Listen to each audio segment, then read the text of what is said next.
नमस्कार मंडळी. तर आज आपण बनवणार आहोत झणझणीत छोले मसाला. अगदी ढाबा रेस्टॉरंट स्टाईलमध्ये अगदी सोप्या पद्धतीने घरच्या घरीच बनवू शकता. रेसिपी बनवताना मी काही टिप्स दिल्यात, त्या नक्कीच तुम्ही फॉलो करा आणि रेसिपी शेवटपर्यंत बघत राहा. इथे मी 1 वाटी छोले घेतले होते, ते रात्रभर मी भिजवून ठेवलेत. आणि इथे मी काही मसाले ॲड करते. ते मसाल्यांमध्ये काय घेतलं ते मी तुम्हाला सांगते. हे तेजपत्त्याचे मी असे पीसेस केले. दालचिनी आहे, लवंग आहेत 2, इलायची आहेत 2, काळ्या मिऱ्या आहेत 4 आणि चक्रफूल आहे. आता इथे हे सर्व मसाले मी याच्यामध्ये टाकणार आहे, माझ्या जाळीच्या छोट्याशा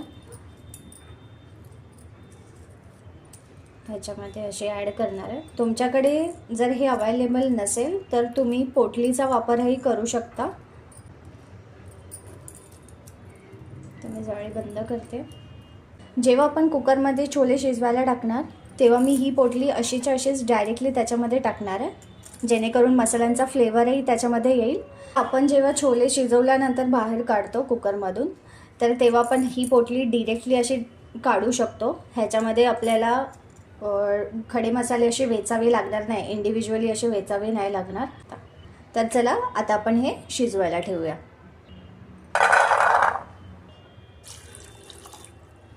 मीठ ॲड करते, हळद ॲड करते. मीठ टाकल्याचा इथे एक फायदा आहे, आपले छोले शिजताना आहेत ना आतपर्यंत चांगले प्रॉपरली शिजून निघतात.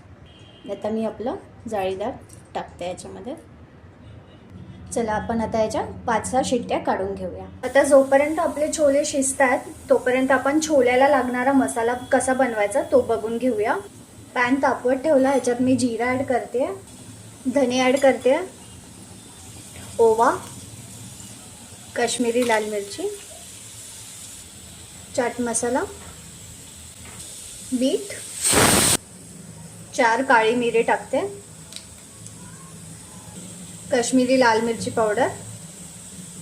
यांना बी 2-3 मिनटं चांगलं मंद आचेवरती भाजून घेतलं. आता आपण यांना मिक्सरमध्ये टाकूया, त्याची पावडर बनवू. इथे तुम्ही बघू शकता मी त्याची चांगली पावडर बनवून घेतली आहे.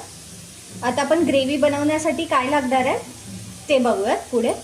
इथे मी ग्रेव्ही बनवण्यासाठी तेल तापवत ठेवलं होतं, त्यामध्ये थोडा जिरा ॲड करते, हिरवी मिरची, अद्रक लसूणची पेस्ट, एक मोठा बारीक चिरलेला कांदा, एकदम थोडं मीठ, कांदा सॉफ्ट होण्यासाठी. कांदा आपला झाला आहे चांगला. आता आपण याच्यात टोमॅटो प्युरी ॲड करूया. मी याच्यात 2 टोमॅटो घातल्यात. आता मी आपण तयार केलेला हा जो मसाला तो टाकते, हळद आणि काश्मीरी लाल मिरची पावडर. इथे मी परत मीठ ॲड करत नाही आहे, कारण की आपण ऑलरेडी कांदा भाजताना पण मीठ टाकलं आहे आणि मसाला जेव्हा आपण हा करत होतो ना ह्याचं, तेव्हा पण मी मीठ टाकलं. मिठाचा नेहमी अंदाज घेऊनच तुम्ही टाका. आता आपली ग्रेव्ही जोपर्यंत तेल सोडते आपण तोपर्यंत छोल्यांकडे बघूया. ते कुकर उघडते. आता छोल्यांचा कुकर जेव्हा पण तुम्ही उघडणार ना तेव्हा त्याला 5 मिनिटं जरा शांत होऊन द्यायचं, जेणेकरून त्या मसाल्यांची वाफ त्या छोल्यांना व्यवस्थित लागते. आता आपण आपलं काढून घेऊयात. हे वाला चेन मी काढून घेते चेनच्या साहाय्याने. बघा किती इझिली पटकन निघालं आहे, वेचत बसायची काही गरज नाही आहे. इथे आपण बघू शकतो आपले छोले चांगले शिजलेले आहेत. आता आपल्या ग्रेव्हीने साईडने चांगलं तेल सोडलेलं तुम्ही बघू शकता. आता आपण ह्याच्यात हे वाले छोले ॲड करून घेऊया. मी इथे छोले शिजवताना जे पाणी यूज केलेलं तेच पाणी याच्यामध्ये मी ॲड केलं. इथे छोल्यांना ना घट्टपणा यावा म्हणून मी इथे ना मिक्सरमधून काढून घेतलं होतं, दाटसर यावा म्हणून. थोडं तूप ॲड करणार आणि कोथिंबीर. आता इथे आपण गॅस बंद करून तडका टाकणार आहोत.